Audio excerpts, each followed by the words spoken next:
Bonjour à tous, bonjour à toutes, bienvenue sur Mosaïque, la chaîne en quête du sens de l'actualité. L'investiture de Donald Trump à la Maison-Blanche, est-ce que ça donne le signal de l'émergence d'une ère nouvelle sur le plan international, comme peut l'entendre ou le lire dans la presse ces jours-ci? Est-ce qu'on va assister à la fin de l'interventionnisme planétaire américain au profit d'un retour de la puissance américaine, puissance nationale? Quelles conséquences, évidemment, aussi aura cette nouvelle stratégie pour le Proche-Orient et pour Israël? On va revenir sur ces questions déterminantes pour les années à venir avec notre invité aujourd'hui, l'essayiste Armand Laferrère, spécialiste de l'histoire contemporaine du Proche-Orient, auteur de plusieurs ouvrages sur l'histoire juive et le judaïsme, parmi lesquels je citerai L'éternité des Juifs et aussi Lecture politique de la Bible, tous deux parus chez Odile Jacob ces dernières années. Bonjour Armand Laferrère. Bonjour Antoine, comment allez-vous? Ça va bien, merci. Merci d'accepter une nouvelle fois d'intervenir sur notre Avec chaîne. plaisir. Vous êtes en ce moment à Washington, là où ça se passe. Comment est-ce qu'on vit, pour commencer, cette investiture de Trump 2, là où vous vous trouvez, Armand Laferrère? Je crois que tout le monde est conscient d'assister à un moment historique et qu'en même temps, il y a une grande incertitude sur ce que sera l'ère Trump. On comprend bien ce qu'elle ne sera pas, c'est-à-dire que l'âge des cancellations, comme on dit ici, vous savez, quand les gens qui n'étaient pas politiquement corrects disparaissaient de la conversation est terminé. L'âge du woke est largement terminé. Et en politique internationale, l'âge de la gestion de la désescalation, qui était le mot-clé de l'administration Biden, comme objectif suprême de tous les conflits, est probablement terminé aussi. Qu'est-ce qui va le remplacer? C'est beaucoup moins clair. Le président Trump a donné une indication très nette, qui est qu'il veut réaffirmer la puissance américaine, l'Amérique comme puissance. Sur d'autres sujets, il a dit des choses qui ne sont pas nécessairement ce qu'il a fait, ou bien il a dit des choses un peu vagues. Par exemple, il dit qu'il ne veut pas de nouvelles guerres, mais enfin, c'est pas le président des États-Unis qui décide s'il y a des nouvelles guerres ou pas tout seul, et il y en aura certaines. La question est certainement, et la question est comment est-ce qu'il les gérera. Ça n'est pas évident. Voilà, Donc, on on va verra. reparler de tout ça, dans cette interview évidemment, puisque c'est le sujet, je crois, qui fait froid en ce moment à Washington. Ça se passe dans un climat un peu glaciaire malgré tout, sur le plan des Oui, températures. oui, il y a une vague de froid. On a l'impression que Trump a déjà vaincu le réchauffement climatique, là.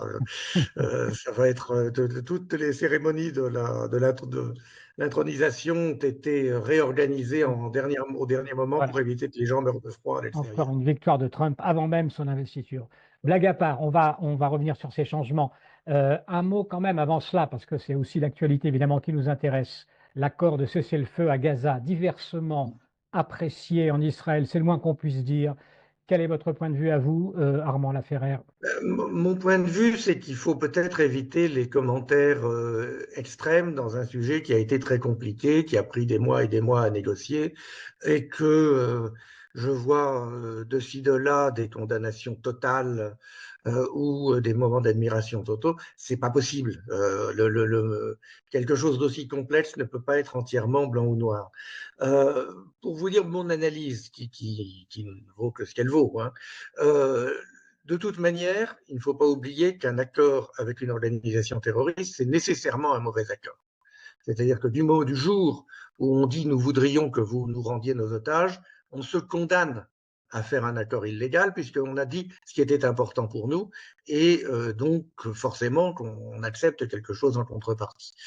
Donc si on me dit c'est un mauvais accord, je veux dire ben oui, il y a des milliers d'années que pour libérer les gens qui ont été enlevés, les juifs font des mauvais accords, c'est comme ça, on continue. Ensuite, est-ce que pour être mauvais, il en est autant catastrophique? Je distinguerai deux éléments qui correspondent aux deux phases de l'accord. La première phase de l'accord, qui est celle qui commence à être mise en place, le Hamas libère ou rend les corps, parce qu'on ne sait pas totalement qui est vivant et qui est mort, des hommes de plus de 50 ans, des enfants, des femmes et de quelques hommes d'âge militaire, mais profondément malades, notamment les deux otages qui sont là depuis 2014, qui sont des malades mentaux. En échange, ils reçoivent un millier de terroristes qui sont libérés. Mais, contrairement à ce que le Hamas voulait depuis un an, ils ont fini par accepter que lors de cette première phase, Israël ne met pas fin à la guerre. Ce n'est pas une fin de la guerre, ce n'est pas un cessez-le-feu définitif, comme on dit. Et ils ont accepté qu'Israël ne se retire pas des endroits les plus stratégiques de Gaza. Israël se retirera des conurbations urbaines, mais restera sur une zone tampon à la frontière et, ce qui est le plus important à mon sens, sur l'axe de Philadelphie. Eh bien ça, c'est pas catastrophique. Il y a un déséquilibre évidemment entre ce qu'Israël reçoit et ce qu'Israël donne, mais ça, ce déséquilibre était inscrit dans la nécessité des choses depuis le jour où on a dit qu'on voulait que les otages soient rendus. Et en revanche, militairement, Israël garde le contrôle, non pas de Gaza dans sa totalité pour l'instant, en ce moment, mais des axes par lesquels les armes peuvent entrer dans Gaza, l'axe de Philadelphie, et de la zone par laquelle une nouvelle attaque de type 7 octobre devrait passer pour se déployer. Donc il n'y a pas d'armes qui entrent, il n'y a pas de 7 octobre possible à la fin de la première phase. Ça, ce sont des choses que le Hamas a refusées pendant un an. Pour avoir un accord, il exigeait un retrait complet, il exigeait la fin de la guerre. Il ne l'a pas obtenu. Donc, c'est difficile, c'est pénible, c'est douloureux, mais ça n'est pas catastrophique. Oui. En revanche, la deuxième phase, qui serait un retrait complet contre les otages restants et la fin de la guerre, serait beaucoup plus difficile à justifier. Mon sentiment, pour tout vous dire, c'est que cette deuxième phase ne se fera pas. D'abord parce qu'aucun accord international phasé n'a jamais arrivé à la deuxième phase au moins sans changement important. Et ensuite parce que on sait depuis le 7 octobre la nature de l'ennemi et l'idée de les laisser en place et d'un arrêt complet de la guerre, ce qui veut dire en fait d'un retour au 6 octobre, d'une situation où ils peuvent commencer à préparer la suite, est inacceptable pour la majorité des partis politiques israéliens. Donc je m'engage un peu puisque vous m'enregistrez, mais à mon sens, il n'y aura pas de deuxième phase. La première phase est douloureuse, mais elle est acceptable. Et puis, une fois qu'elle sera finie, puisqu'on n'a pas signé l'arrêt complet du conflit, ben, il est probable que ça repartira. Alors avec la question quand même de savoir jusqu'où, puisqu'on est quand même toujours un peu surpris du fait qu'au bout d'un an et plusieurs mois de guerre, bien le Hamas continue à tenir la dragée haute, j'allais dire, sur le territoire de Gaza. Pourquoi ça changerait dans l'avenir? Comment ça peut changer? La raison pour laquelle ça se fait, en fait, il y a deux raisons, tout simplement. Un, le Hamas contrôle la nourriture. La communauté internationale, comme on dit, a exigé que beaucoup de nourriture arrive à Gaza. C'est le cas, on voit les photos, ils sont plutôt grassouillés, enfin, il n'y a vraiment pas de problème. Mais ils sont nourris par le Hamas, qui confisque la nourriture au moment où elle arrive, ou alors ça passe par l'UNRWA, mais ça revient au même. L'UNRWA, c'est le Hamas. Donc, ben, il contrôle la vie des gens. La deuxième raison, c'est qu'il n'y a pas eu d'accord entre les différentes puissances concernées pour désigner un remplacement au Hamas. Et tant qu'il n'y en aura pas, ben, ça sera le Hamas parce qu'il n'y a personne d'autre. Donc, dans les mois qui viennent, de toute façon, il fallait attendre l'administration Trump, qui est une des parties concernées, donc on ne pouvait pas le faire avant, ça c'est compréhensible, mais dans les mois qui viennent, il faudra voir si Israël, les États-Unis et les puissances arabes, au premier rang desquels l'Arabie saoudite, mais aussi les Émirats arabes unis, développent un plan de remplacement. Et ça n'est que s'il y a remplacement qu'on pourra penser à faire sortir le Hamas du pouvoir. On ne peut pas le faire sortir comme ça sans désigner quelqu'un à sa place.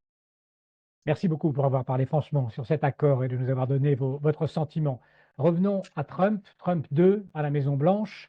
Alors, est-ce que c'est un nouveau monde qui s'annonce dans les rapports internationaux, comme on le dit parfois? Et si oui, qu'est-ce qui va changer, j'allais dire, dans l'esprit général, dans le paradigme qui aujourd'hui est celui depuis la Deuxième Guerre mondiale, finalement, qui règne dans le monde international? Oui. Ça a été très bien résumé par Marco Rubio, donc, qui sera le prochain secrétaire d'État américain lors de son audition au Sénat. Marco Rubio a dit la chose suivante: un ordre international a été fondé après 1945 qui était dominé par les États-Unis et organisé autour d'un certain nombre d'institutions et de règles de droit. Depuis 1990, cet ordre international est en apparence resté identique, mais il est désormais utilisé contre les États-Unis. C'est-à-dire que les Nations Unies sont devenues un club où une majorité d'États anti-américains jouent contre les États-Unis. L'ordre commercial international a été utilisé pour favoriser la Chine et la justice internationale a été utilisée pour attaquer Israël, principal allié des États-Unis. Et donc, il faut en changer. Donc, c'est assez radical. On a des États-Unis qui considèrent que l'ordre international, qu'ils sont la première puissance mondiale, ce qui est un fait, et que l'ordre international actuel ne correspond plus à leurs intérêts, donc il faut le changer. Comment ça va se changer? Je ne sais pas encore. Ce que je sais, c'est qu'on aura des États-Unis qui ne feront plus semblant d'adhérer au droit international tel qu'il est, qui vont chercher à le modifier, qui vont chercher à l'occasion à le négliger, à dire écoutez, nous avons un intérêt suprême qui prime sur le droit, que tout ça va effectivement avoir des conséquences sur tout le monde, sur les ennemis des États-Unis bien sûr, qui ne pourront plus utiliser les règles contre lui, mais aussi pour les alliés comme l'Europe, qui ne savent plus trop exactement à quoi s'attendre. L'OTAN ne sera plus le même, l'ONU ne sera plus la même, donc ça va, oui, ça va bouger. On a parlé d'un retour à la doctrine Monroe, hein, qui, lors de son message annuel au Congrès, c'était en décembre 1823, qu'on on a résumé par la formule aux Européens le vieux continent, aux Américains le nouveau monde, à savoir l'ensemble du continent américain, de l'Alaska à la Terre de Feu. Est-ce que c'est un cadre nouveau, ça? Et est-ce qu'on peut comprendre avec cela les visées surprenantes, apparemment, de Trump sur le Canada, le Groenland ou le canal de Panama? D'accord. Il y a évidemment une certaine continuité. La grande différence avec la doctrine Monroe, c'est que l'Europe pour les États-Unis n'est plus vraiment un problème. Enfin, ça, il y a des gros enjeux commerciaux, et puis il faut ensuite que l'Europe participe à la défense de l'Occident, mais ça n'est pas un rival. C'est devenu manifestement une puissance inférieure et traitée du tout quelquefois avec un certain mépris. Alors, sur ce qu'a dit Trump sur le Canada, honnêtement, je pense que c'est du trolling. Ça ne peut pas aller très loin. C'était plutôt une façon de déstabiliser Trudeau avant son départ qu'autre chose. Sur le Groenland et le canal de Panama, ça n'est pas une blague. C'est-à-dire qu'il y a des intérêts stratégiques dans les deux cas. Ce sont deux zones où les ennemis des États-Unis, Chine et Russie, sont présentes et dont les États-Unis veulent reprendre le contrôle. Est-ce que ça se fera par une annexion ou est-ce que ça se fera par un accord de militarisation américaine? Je n'en sais rien. Je crois que les deux situations sont différentes. Je pense qu'à Panama, l'important c'est d'évacuer l'influence chinoise et qu'à la limite ça peut se négocier. Et qu'au Groenland, la petite différence, c'est qu'il y a un grand mouvement indépendantiste au Groenland qui peut devenir un allié. C'est-à-dire que quand on veut devenir indépendant, mais qu'on est très petit, très peu nombreux et très dépendant, en fait, en pratique, on peut accepter un compromis du style forte autonomie, mais avec souveraineté américaine. Enfin, on verra, mais dans les deux cas de Panama et de Groenland, les intérêts stratégiques sont réels. Dans le cas du Canada, la dépendance stratégique du Canada envers les États-Unis, elle existe déjà, et le Canada, comme nation, a une existence trop forte et trop nette pour que ça soit remis en cause. En fait, c'est l'Europe qui pourrait être aussi la grande perdante de ce nouveau schéma international, puisqu'elle n'est pas une puissance, même pas politique, malgré l'Union européenne. Oui, ou en tout cas, il faudra qu'elle s'adapte. C'est-à-dire que Trump va vraiment insister pour une augmentation des dépenses de défense européennes, ce qui rendra plus difficile de faire d'autres choses. Et puis tout le discours européen, nous sommes un oasis de paix, nous sommes ceux qui construisent le droit international pour l'avenir, est nécessairement fragilisé. D'abord parce que l'Europe n'est plus un oasis de paix, il y a une guerre extraordinairement sanglante sur sa frontière, et puis parce que tout cet appareil juridique qui a été mis en place par les Européens, qui encore il y a 20 ans était considéré comme plutôt un avantage, c'est-à-dire l'Europe réglemente, la primauté, ben, le devient beaucoup moins quand ça devient un frein à la croissance économique, ce que ça semble être devenu. Aujourd'hui, l'Europe traditionnellement est devenue puissante, est devenue le centre du monde parce qu'elle maîtrisait les technologies les plus avancées, la sidérurgie, la chimie. Bon. Aujourd'hui, les technologies les plus avancées sont les technologies des données. Le pouvoir appartient à celui qui a l'information et le traitement de l'information.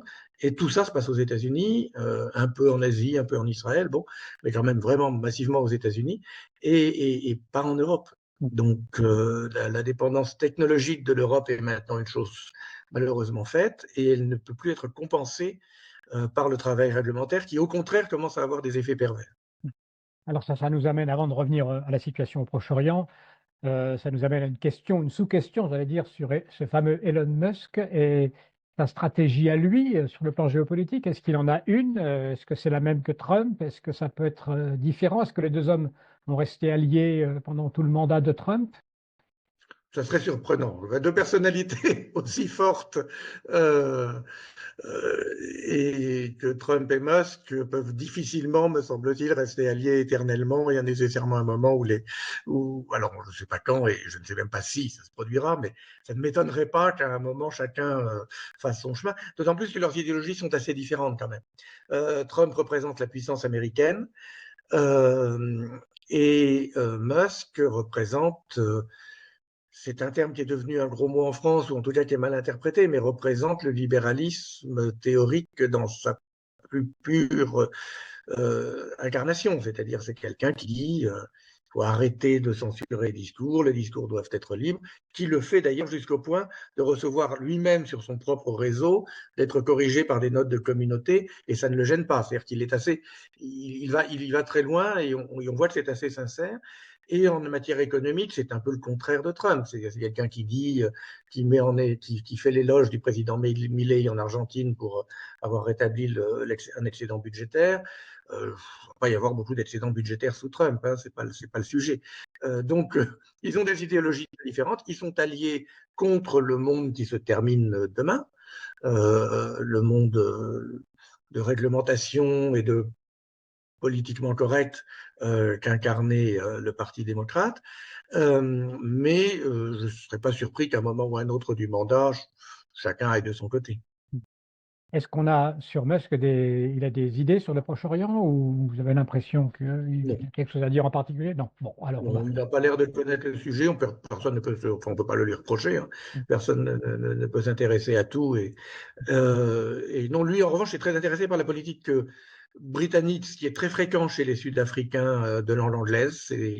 Les autres Sud-Africains le leur reprochent, leur disent mais pourquoi vous vous intéressez tant à un pays qui est aussi loin? Mais c'est vraiment, enfin, il est assez typique de ce point de vue et européenne par extension. Qu'est-ce qu'il faut penser de ces projets, par ailleurs, d'hommes augmentés ou d'aller conquérir Mars?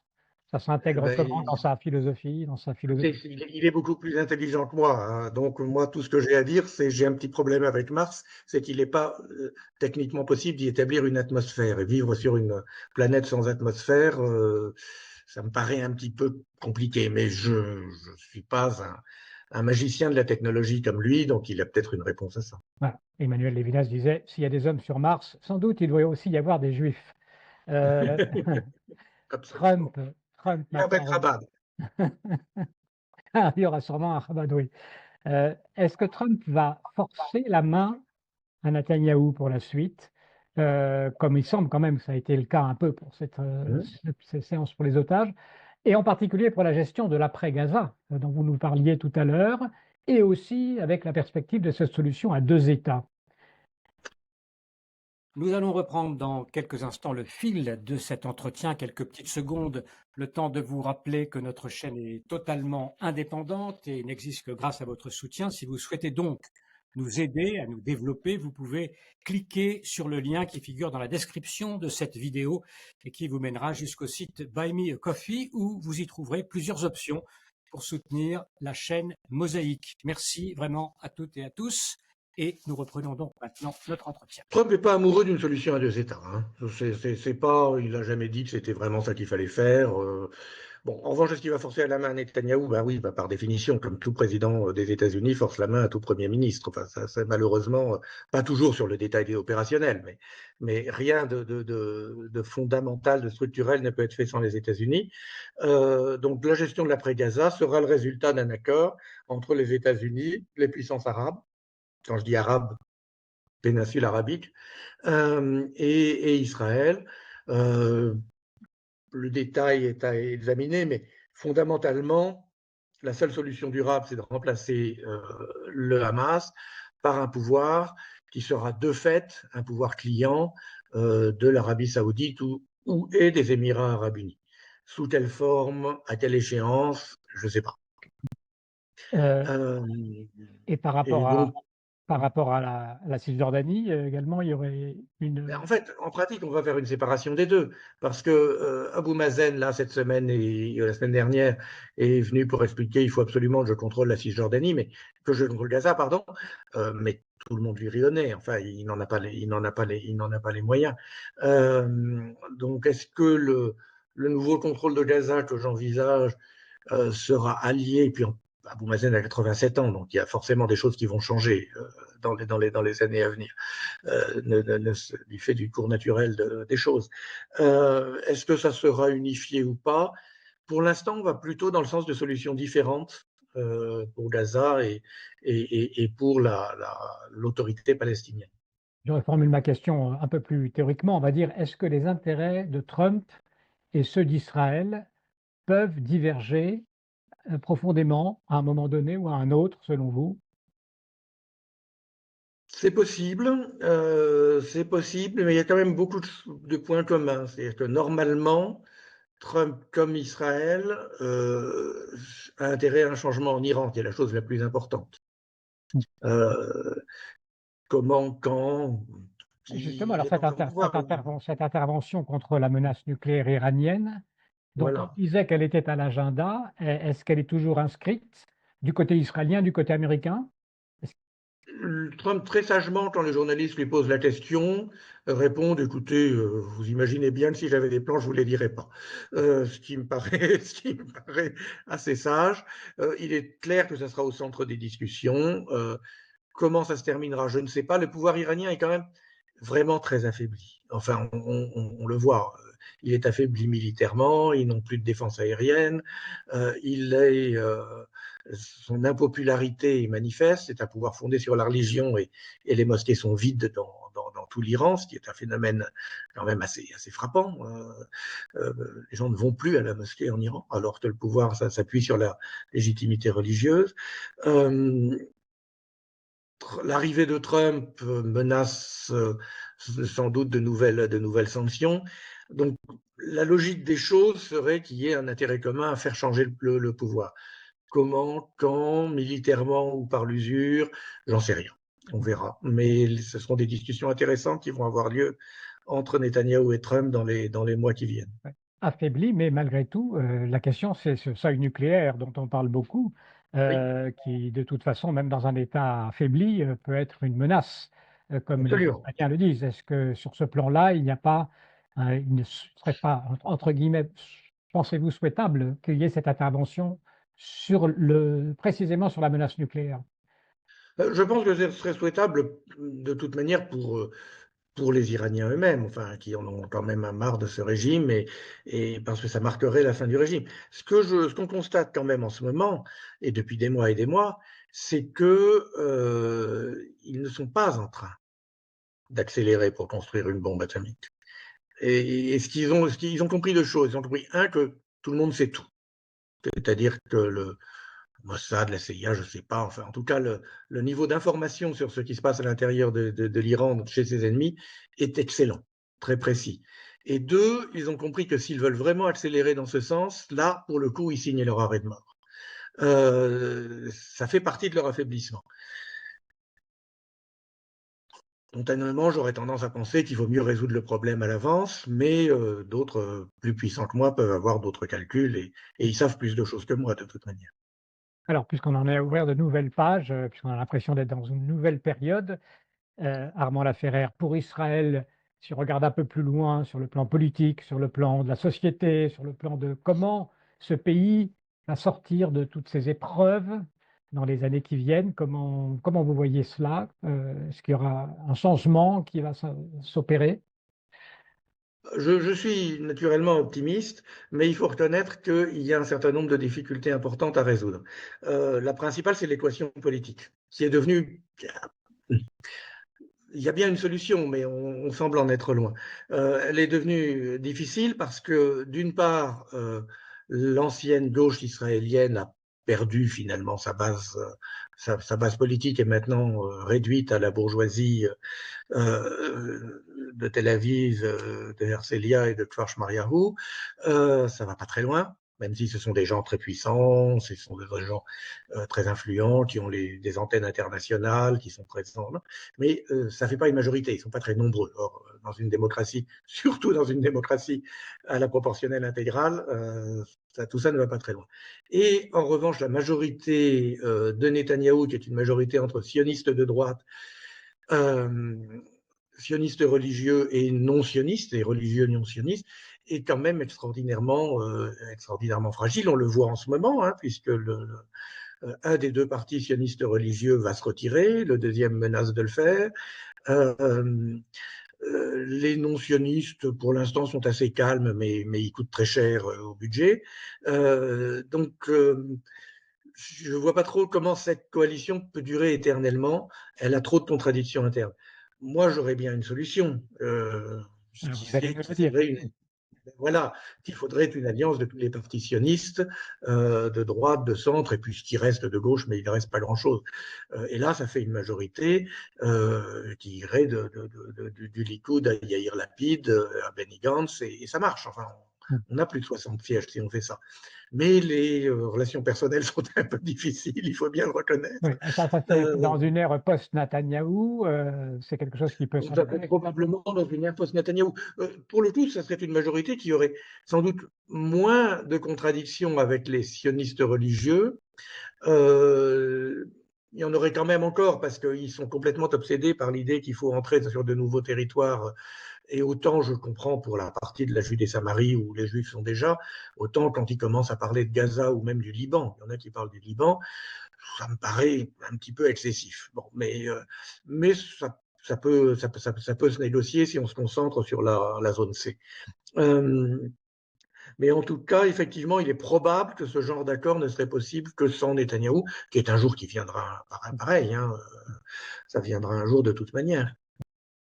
Est-ce qu'on vous parlait de la politique et vous nous parlez des hommes politiques naturellement, mais que dire de la société civile dont on a beaucoup parlé depuis le 7 octobre, dont on dit qu'elle Moi, a je trouve qu'elle tenu va le pas pays? mal.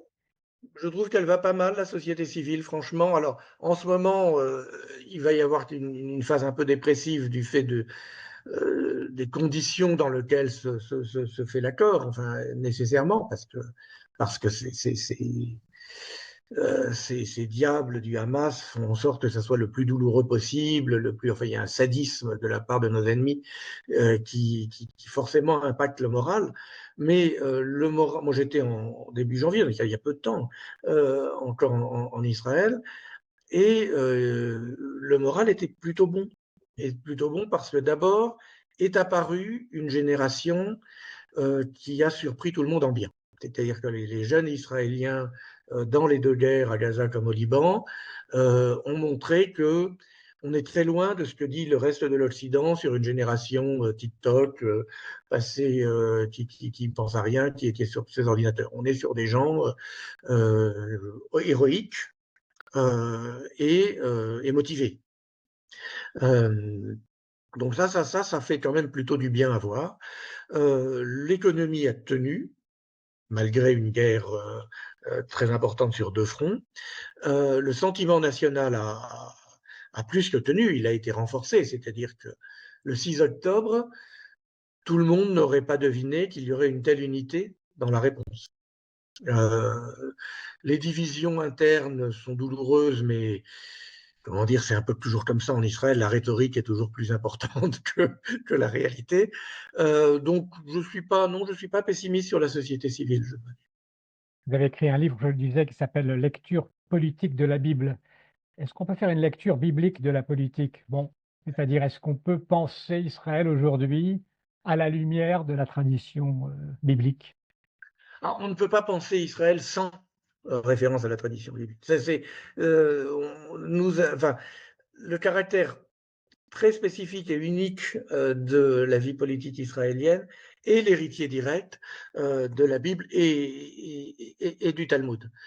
Cette idée fondamentale que la division peut être une force, et parce qu'elle est déjà dans la Bible, puisqu'il y a plusieurs sources d'autorité. Il y a un roi, il y a des juges, il y a des prêtres, il y a des prophètes. Tout ce petit monde-là n'est pas d'accord entre soi, ça part dans tous les sens. Et Israël est renforcé du fait qu'il n'y a pas d'autorité centrale. Ça, c'est quelque chose que la plus grande partie du monde ne comprend même pas. Ça a été renforcé évidemment par la discussion talmudique. Un tel dit ça, l'autre dit l'inverse. On ne va pas vous dire quelle est la vérité, mais c'est important que les deux existent. Et donc cette possibilité d'avoir une société dans la diversité et dans le désaccord est quelque chose euh, qui dure jusqu'à aujourd'hui et dont la source est effectivement biblique et talmudique. Est-ce qu'il y a une possibilité, selon vous, de s'inspirer de cette, j'allais dire, division du pouvoir, partage du pouvoir, équilibre des pouvoirs, tel qu'il était conçu entre le prophète, le roi, le Sanhédrin, les juges, pour s'inspirer de cet équilibre-là, pour retrouver un cadre institutionnel pour Israël? Ça vous paraîtrait une piste? Alors ça serait l'idéal. Là, on est confronté à un autre problème qui est celui je dirais pas du niveau, mais enfin, du caractère de la plupart des hommes politiques israéliens. Je remarque avec intérêt qu'alors que la guerre n'est pas encore finie, on commence déjà à reparler d'une réforme judiciaire. Quand on dit réforme judiciaire, l'enjeu est très simple. C'est rétablir une situation dans laquelle il n'y a pas un pouvoir manifestement plus important que les autres. La justice israélienne, sous l'autorité d'Aaron Barak, depuis la fin du XXe siècle, est devenue un pouvoir en imposant à tous les autres, et ça devient insupportable. Il ne s'agit pas de la supprimer ou de l'affaiblir, il s'agit de rétablir l'équilibre. Ça peut se faire par des tentatives législatives contre lesquelles il y aura des manifs, etc. Ça pourrait se faire idéalement. J'avoue que je l'espère depuis le début de la première réforme Lévin et je ne l'ai pas vu, donc par un compromis constitutionnel. Israël n'a toujours pas de constitution. C'est l'occasion d'avoir des discussions qui avancent vers une situation de type constitutionnel. Est-ce que Donald Trump connaît la Bible, la tradition hébraïque?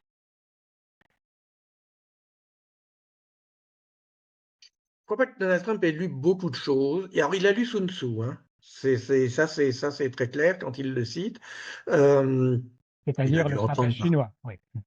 Voilà, oui, L'art de la guerre. celui-là, j'ai vraiment lu. Dans ses livres à lui, c'est cité de la part de quelqu'un qui a compris comment ça marche. Parce que c'était un négociateur avant tout. Ensuite, il a été élevé dans une famille qui allait au temple. Il a autour de lui beaucoup de chrétiens de type américain, c'est-à-dire de chrétiens bibliques, et des juifs, puisque certains de ses petits-enfants sont juifs. Donc il a certainement eu une influence, oui, qui se remarque d'ailleurs par le fait que c'est quelqu'un qui à la fois veut la totalité du pouvoir, enfin veut plus de pouvoir. La totalité, j'ai tort, c'est pas ça qu'il faudrait dire. À la fois veut avoir le pouvoir et n'essaie pas de se poser, enfin il est beaucoup moins dans son style, il est beaucoup moins impérial que ne le sont la plupart des chefs d'État européens qui sont moins puissants que lui. Il est beaucoup plus naturel, il comprend que derrière le pouvoir, il y a une égalité fondamentale entre les hommes. Et on le voyait bien pendant sa campagne. Enfin, il a et ça l'a beaucoup aidé électoralement. Il a une capacité de relation directe avec des gens qui sont, je sais pas, qui travaillent au McDo ou des choses comme ça, qui montrent que oui, c'est un homme de pouvoir qui pense beaucoup au pouvoir, qui a fondé sa vie autour de ça, mais il comprend que ça n'est pas l'ultime valeur. C'est ce qui a fait sans doute effectivement sa capacité à se faire élire une seconde fois. Merci beaucoup, Armand Lafferin. Bah, on vous laisse vous préparer alors pour aller assister à ces événements. Mais il fait trop froid. Moi, j'avais une invitation, mais ils ont dit que les gens qui étaient dehors, ce qui était mon cas, parce que je ne suis pas une haute personnalité, ne pourront pas parce qu'ils risqueraient de mourir de froid. Alors, je pense que je n'irai pas finalement, mais c'est pas grave, je suivrai ça à la télé. Merci Merci. infiniment. Merci à vous, bonne journée et merci à tous pour votre attention. Merci beaucoup d'avoir écouté cette vidéo et pour suivre nos prochaines interviews, eh bien, vous pouvez vous abonner à Mosaïque. C'est très simple, il suffit de cliquer sur le bouton ci-dessous.